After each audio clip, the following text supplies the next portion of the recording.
Buenas noches, mi nombre es Eliseo Gamboa y vamos ahora a hablar un poquito sobre equipos neumáticos. Vamos a hablar sobre el programa FluidSync que vamos a utilizar. En esta ocasión, bueno, vamos a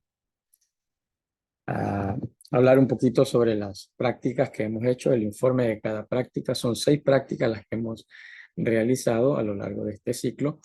Y empezamos con la práctica número 1, donde el tema de esta práctica era el reconocimiento de una instalación neumática en el simulador de FluidSync.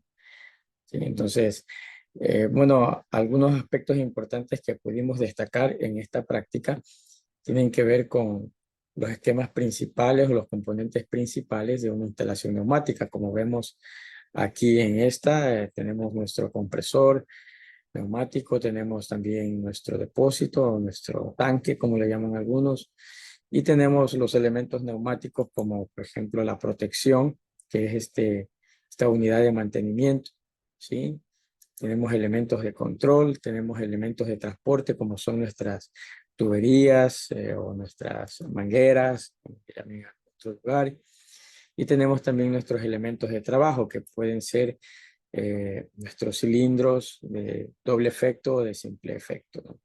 Y también tenemos algunos otros componentes que nos ayudan en todo este esquema, como son las válvulas, ¿no? Y como dijimos, los cilindros también, ¿no? Ahora, aquí vemos, bueno, algunos de los compresores. O sea, hay diferentes tipos de compresores en el mercado, pero ahí podemos tener una breve descripción de tanto de las capacidades de cada uno de estos, ¿no? Sí, desde el más pequeño hasta el más grande, dependiendo lo que necesitemos de acuerdo al cálculo para nuestro sistema neumático que vamos a implementar, ¿no? Aquí podemos ver la unidad de mantenimiento o la unidad FRL. Esta unidad está compuesta de 3 partes importantes que son los filtros. También ayudan a regular la presión, ¿sí? Mediante esta válvula. Y también se puede lubricar, ¿no? Para los equipos que necesitan lubricación y drenaje también automático que tiene aquí en la parte de abajo, ¿no? Para drenar el líquido y las impurezas que también pudieran estancarse ahí, ¿no? Aquí tenemos para poder conocer lo que es una válvula 5-2, ¿sí? 5 entradas, 2 posiciones, y acá vemos una válvula también 5-2, ¿sí? Pero aquí esta es biestable y esta es monoestable, ¿no? Y tenemos el diagrama como para poder ver. Aquí, por ejemplo, estamos haciéndolo en este diagrama, podemos ver que tiene activación eh, electroneumática, ¿sí? Y en este de acá, en cambio, tiene por medio de un resorte, ¿no? Sí, la activación para que regrese el cilindro por medio de un resorte. Ahí vemos lo que sería una válvula 4-2, ¿sí? Y luego pues empezamos entonces, ¿cuál es el propósito? En nuestro simulador FluidSync de Festo vamos a ir haciendo tanto el esquema neumático como también el diagrama eléctrico, ¿no? Y aquí tenemos una gráfica de lo que es este simulador, ¿no? Con cada uno de los componentes que podemos encontrar en él. Aquí podemos ver, por ejemplo, la unidad FRL, cómo se le representa en el FluidSync. Esta es una forma abreviada y esta es una forma completa, ¿no? Las 2 formas en que se le representa. Acá también podemos notar cómo podemos ver las válvulas. Tenemos válvulas de presión, de caudal y válvulas también distribuidoras. Podemos ver las válvulas de caudal, ¿sí? Válvulas limitadoras, válvulas de flujo, ¿sí? Y podemos ver también las válvulas direccionales, ¿no? Como vemos en la parte de arriba. Entonces, ahora aquí podemos ver cuáles son los símbolos este es un cilindro de simple efecto porque tiene una sola entrada, y este es un cilindro de doble efecto porque tiene 2 entradas, ¿no? Tanto una entrada para expulsar el vástago hacia afuera y la otra entrada para hacer que el vástago vaya a su posición original, ¿no?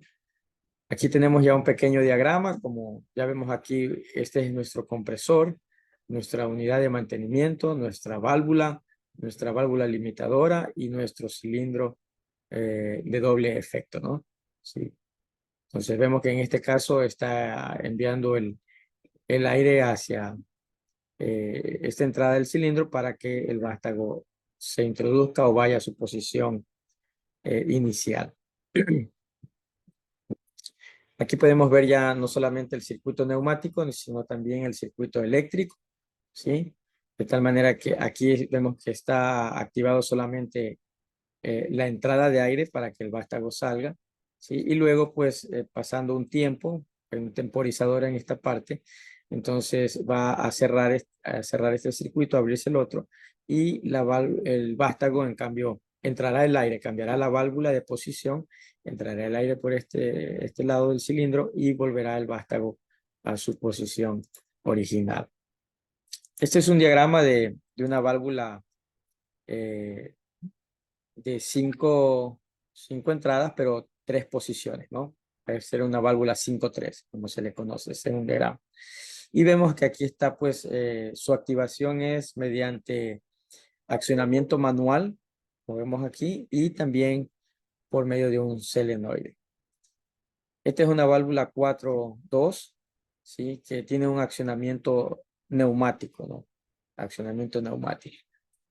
¿Sí? Entonces, eso era lo que hicimos en nuestra primera práctica, de tal manera que podamos conocer cada uno de estos elementos. En la segunda práctica ya se trató sobre la conexión de un circuito neumático simple, ¿no? Cómo conectarlo. Y bueno, seguimos el mismo procedimiento de reconocer el simulador, pero ya aquí vamos viendo cómo tenemos ya nuestro compresor, nuestra unidad de mantenimiento. Acá ya tenemos nuestra válvula 5.2 y ya aquí tenemos, por ejemplo, cómo hacemos para que esta válvula 5.2 poder configurarla según nuestra necesidad. Entonces damos doble clic sobre la válvula y se nos abre este recuadro en el que podemos nosotros configurar la válvula. Por ejemplo, en este caso estamos configurando la válvula, como ustedes ven aquí, para que sea neumática y de manera eléctrica, ¿no? ¿Sí? Tanto del un lado como del otro lado, ¿sí? Y si queremos cambiarla que sea manual, pues entonces vamos a hacerlo aquí. En esta parte se desplegará una ventana para escoger, ¿no? Y si queremos que sea netamente mecánica, igual será en esta ventana, ¿no? Es entonces la forma de configurar una de nuestras válvulas, dependiendo de lo que necesitemos para el circuito. O sea, aquí ya vemos que tenemos también nuestro cilindro de doble efecto, nuestra válvula de flujo limitadora, ¿sí? Y vamos a ver entonces cómo quedaría ya nuestro circuito, ¿no? Así quedaría nuestro circuito y nuestra parte eléctrica, ¿no? Aquí tenemos, estas de aquí son las válvulas, esta la Y1 y Y2, son las electroválvulas que están aquí, ¿sí? Y estas pues nos dan paso para que luego podamos saber cuando el vástago está fuera, se va a encender uno de estos pulsadores y cuando el vástago esté dentro, se va a encender el otro, ¿no? ¿Sí? ¿Cómo lo vamos a ver aquí, ¿no? Sí, aquí están, por ejemplo, encendidos dos y acá ya solamente está encendido uno porque ya el vástago ha regresado, ¿sí? Como ya está en la posición de A0, entonces está este pulsador o este bombillo está encendido, ¿no? Diciéndonos que el vástago está en el punto A0.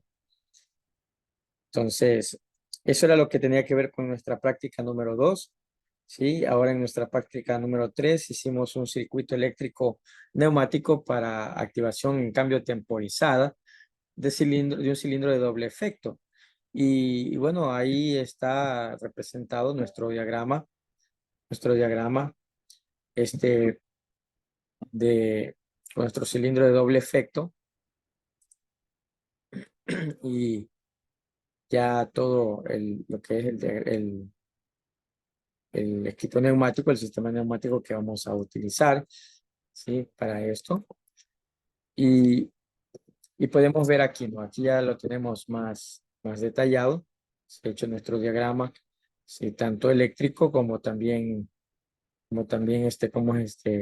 nuestro sistema neumático, ¿no? Y como ustedes pueden ver, aquí tenemos el acero que muestra la posición del vástago dentro y el A1 que es la posición del vástago hacia afuera, ¿no? Sí, Y1 y Y2 que son nuestras válvulas solenoides, ¿sí? Que están aquí, ¿no? Y2 y Y1, ¿sí? Y podemos ver aquí también ya la activación, ¿sí? Podemos ver cómo está fluyendo el aire, ¿sí? Al cambiar la válvula en la posición de acá, entonces está entrando el aire por acá y el vástago está yendo a su posición original, ¿no? Sí. Ahora, eso era lo que era nuestra práctica número 3, ¿sí? En nuestra práctica número 4, en nuestra guía número 4, se hizo un circuito eléctrico neumático para diseño secuencial mediante el software FluidSim. Entonces, esto tenía que ver con seguir una secuencia, ¿sí? Seguir una secuencia. Y aquí vemos, por ejemplo, una válvula 5.2. Aquí vemos otra vez una válvula 5.2 con un cilindro de doble efecto. Vemos aquí a las posiciones de nuestros cilindros, a uno que sería que está el vástago fuera, ¿no? Sí, y si tenemos un cilindro B, sería B1, el vástago también fuera el segundo cilindro, ¿no? Y luego tenemos pues la secuencia, como se está siguiendo aquí, ¿no? Vemos el circuito neumático y con la secuencia que se está siguiendo. Como ustedes pueden notar, en esta parte de aquí, el aire está entrando por este lado, ¿no? Entonces se extiende el vástago hacia afuera. Acá ya ha cambiado la válvula de posición y el aire entonces entra por el otro lado y el vástago va a su posición original, ¿no? Aquí tenemos el circuito eléctrico, ¿sí? Y aquí tenemos nuestras válvulas selenoides, ¿no? ¿Sí? Entonces para seguir la secuencia, ¿no? Y a más, Y a menos, lleve menos, lleve más y lleve menos, ¿no? Siguiendo la secuencia. Aquí están, bueno, las fotos de la práctica que hicimos ya en el instituto, ¿sí? Y cómo se hizo la programación mediante un logo para que puedan funcionar entonces cada uno de los cilindros de acuerdo a la secuencia. ¿Sí? Como ustedes pueden ver, aquí estos de aquí son los sensores, ¿sí? Que nos ayudan a detectar que el cilindro, en este caso cuando sale este cilindro, topa aquí este sensor y detecta que el sensor está afuera totalmente, ¿no? Sí. Y asimismo cuando regresa, pues tiene otro sensor que también nos da esa señal de que está el vástago en posición original, ¿no? Está dentro. Entonces ahí tenemos el circuito también eléctrico que se realizó para esta práctica. En la práctica número 5 vimos en cambio asimismo un circuito electroneumático con diseño secuencial también, pero en el método de cascada. Sí, y ahí pudimos notar, pues ya en el método de cascada, pues vamos a dividir los grupos, ¿no? Grupo 1 y grupo 2. Y como ustedes pueden ver aquí, siempre nuestro A más, es decir, el vástago en la posición afuera, siempre va a ser A1 y el B menos, ¿sí? Que es el vástago en posición adentro, va a ser siempre el B0, ¿no? Entonces B más es B1 y A menos es A0. Son las posiciones de el vástago de cada uno de los cilindros, tanto en posición dentro, posición fuera, ¿no? Entonces, hicimos lo mismo, siguiendo el procedimiento, sacando los elementos, ¿sí? Y ya aquí tenemos la mayoría y pues luego hicimos la práctica, ¿no? Ya en Quito y seguimos la secuencia, ¿no? Para que salga, por ejemplo, A más B más, es decir, que tanto este cilindro como este cilindro, los dos salieron al mismo tiempo, ¿sí? Y luego A menos B menos, que los dos entraron también al mismo tiempo, retrocedieron. Sí, esa fue la secuencia que se hizo en el método cascada, en el método cascada. Y eso fue lo que hicimos ahí, ¿no? En la práctica de esta guía, ¿no? En la guía número 6 también se hizo un circuito electroneumático secuencial, pero con otro método, que es el método paso a paso, ¿no? Y ahí pudimos pues también hacer lo mismo. Como vemos aquí en estos circuitos, ya tenemos aquí este es el cilindro A y el cilindro B, y tenemos nuestro A0, nuestro A1, nuestro B0, nuestro B1, ¿no? Sí, tenemos nuestras electroválvulas, ¿sí? Que son las que nos ayudan a ver en qué momento sale del cilindro y en qué momento entra el cilindro, ¿no? La activación de los cilindros. Tenemos nuestro circuito de control, ¿sí? Aquí vemos, por ejemplo, siguiendo la secuencia, ¿no? De A más, A menos, B más, B menos, ¿no? Siguiendo la secuencia está hecho el circuito de control. Y entonces en esta práctica pudimos seguir experimentando, igual con nuestros cilindros de doble efecto y nuestras válvulas 5.2, ¿sí? En este caso, ¿no? Y aquí vemos ya cómo está el circuito neumático trabajando. Sí, mientras está activado este sentido de la válvula, pues está entrando el aire por aquí y el vástago sale, ¿no? Hasta llegar a O1. Y si activamos el otro lado, pues ya regresando por medio de este resorte, entra el aire por este otro lado, ¿sí? Y el cilindro se va hacia su interior, ¿no? Siguiendo la secuencia A más, B menos, B más, A menos, B menos. Ahí tenemos entonces todos nuestros circuitos que se realizaron de acuerdo a la secuencia también. Y también tenemos el circuito de control, ¿sí? Tanto del circuito neumático como también los circuitos de activación para la secuencia, ¿no? Para el grupo. Sí, ahí como podemos ver, A más, B más, A menos, B menos, que es la secuencia que se siguió. Ya en la práctica, cuando estuvimos allá en Quito, pudimos hacer eso, ¿no? Que este cilindro salga hasta topar este sensor, ¿sí? Y luego regrese y luego también el otro cilindro haga la misma secuencia, siguiendo esta secuencia, ¿no? A más, A menos, B menos, ¿sí? Entonces, salía este para acá y salía este para acá. Y luego se introducía este y se introducía este también, ¿no? Fue lo que hicimos en la práctica en el instituto, ¿no? Sí. Entonces, aquí tenemos finalmente también nuestro circuito de control. Sí, y eso es todo lo que hemos hecho en estas 6 guías, en estas 6 prácticas. Hemos logrado no tener un conocimiento completo de lo que es el equipo neumático, pero sí una gran base sólida como para poder no solamente poder saber dónde hay un equipo neumático o un sistema neumático, poder encontrarlo con facilidad, sino también poder saber cómo podemos nosotros también operarlo y también cómo pudiéramos hasta configurarlo, ¿sí? Y hasta cómo pudiéramos también hacer nuestro propio sistema neumático para implementarlo en algún proyecto. Entonces, es lo que hemos hecho en esta práctica y que ha sido de mucha utilidad para todos nosotros. Será hasta una próxima ocasión, entonces en la que podamos presentarle algo más que hayamos hecho dentro de nuestros estudios, ¿no?